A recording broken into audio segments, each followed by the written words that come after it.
Okay, let's dive into this. Welcome to today's Explainer, where we are breaking down the crypto market as of July 29th, 2026. If you've been watching the charts today, it honestly feels less like a standard trading session and way more like a high-stakes, action-packed anime showdown. Seriously, we've got massive macroeconomic threats bearing down, geopolitical tensions spiking, and this fierce battle playing out between retail fear and institutional reinforcements. So we're going to unpack exactly what's driving all this volatility right now, who the major players actually are, and where the critical battle lines are drawn. To really understand the mood of our protagonist here, the broader crypto market, we have to look at this pretty gritty number, 29. That is exactly where the crypto fear and greed index is sitting right now. We are squarely in the fear zone. It's a stark reminder of the extreme caution that's just gripping investors at the moment. Because despite a slight price rebound over the last 24 hours, the psychological damage from the recent correction, yeah, it's definitely lingering. Traders are anxious, they're kind of holding their breath and just waiting for the next shoe to drop. And all that anxiety leads us directly to the core question of this explainer. Can the crypto market survive a perfect macro storm? We are witnessing a truly complex environment. It's this massive clash between overwhelming macroeconomic and geopolitical threats pushing prices down and institutional reinforcements stepping in to prop them right back up. So to really grasp how this showdown is playing out, let's break it down act by act. Act 1. The battlefield. Let's get a rapid heads-up display of the current battlefield. As you can see, the majors are essentially just catching their breath. Bitcoin is locked in a tight consolidation range, fighting between $63,818 and $64,200.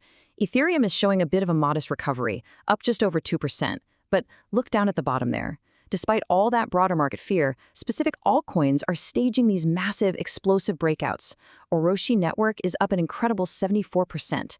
Otteria is up 30%, and Cashcat jumped 21% right after launching its new issuance platform. So the battlefield is totally split. The majors are stalled out, while these pockets of high-risk speculation are just running wild. Act 2. The looming threats.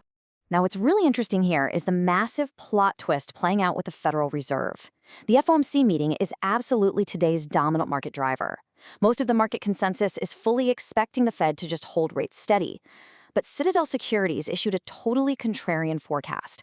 They're predicting a surprise 25 basis point rate hike.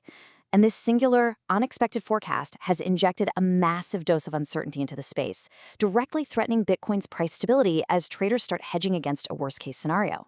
But the Fed isn't the only antagonist today. We're seeing a rapid-fire combination of compounding macro hits. Geopolitical risks have severely intensified after reports of Iranian missile strikes on U.S. military bases in the Middle East. That disruption sent WTI crude oil surging 4.5%, which instantly puts downward pressure on risk assets like crypto. And over on the tech side, SK Hynix reported weaker than expected earnings, dropping 5%. That triggered a sharp correction in the traditional AI and memory chip sectors, and that fear of slowing AI demand has bled directly over into AI-related crypto narratives. It's just a relentless barrage of bad news. Act 3. Shifting alliances. Just look at how the volume is shifting. The speculative dollars that used to fuel your typical altcoin rallies, they're actively being siphoned off into prediction markets like Kalshi and Polymarket. Traders are realizing that betting on real-world outcomes scratches that exact same itch as trading volatile low-cap tokens. And the capital that is actually staying within crypto is rotating hard toward new public chain narratives. The Robinhood chain, for instance, has just exploded. Driven by its new ecosystem, it rapidly hit $325 million in total value locked. So the money isn't necessarily gone, it's just migrating to new battlegrounds. And this rotation is happening right alongside some major regulatory shifts across the globe. We're seeing the SEC chair publicly supporting the Clarity Act, while at the same time, the Central Bank of Russia is releasing a brand new regulatory draft for the organized trading of digital assets.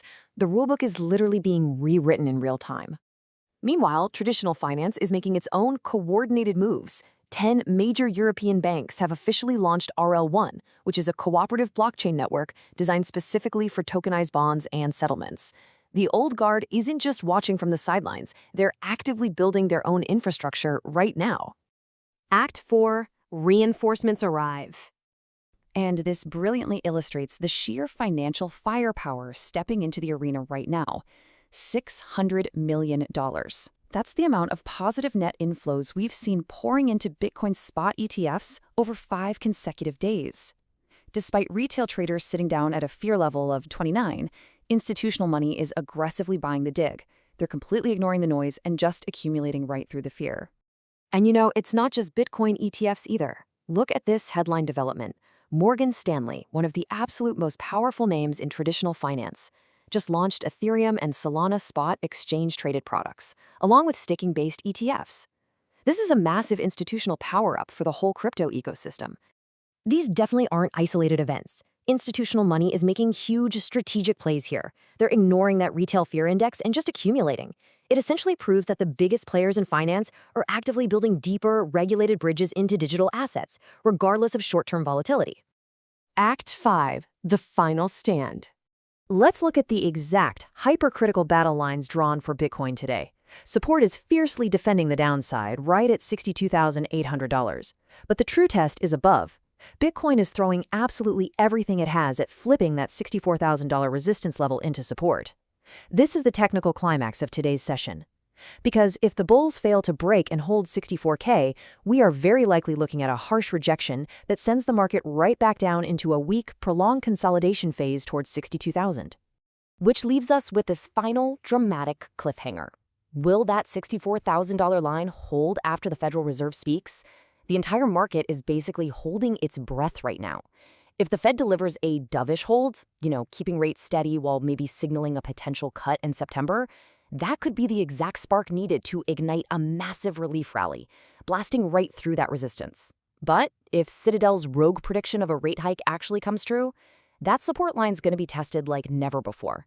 The pieces are all on the board, the volatility is locked in, and the next few hours will absolutely dictate the momentum for the rest of the quarter. So, are we about to see a breakout or a breakdown? Thanks for joining me for today's explainer, and keep your eyes locked on those charts.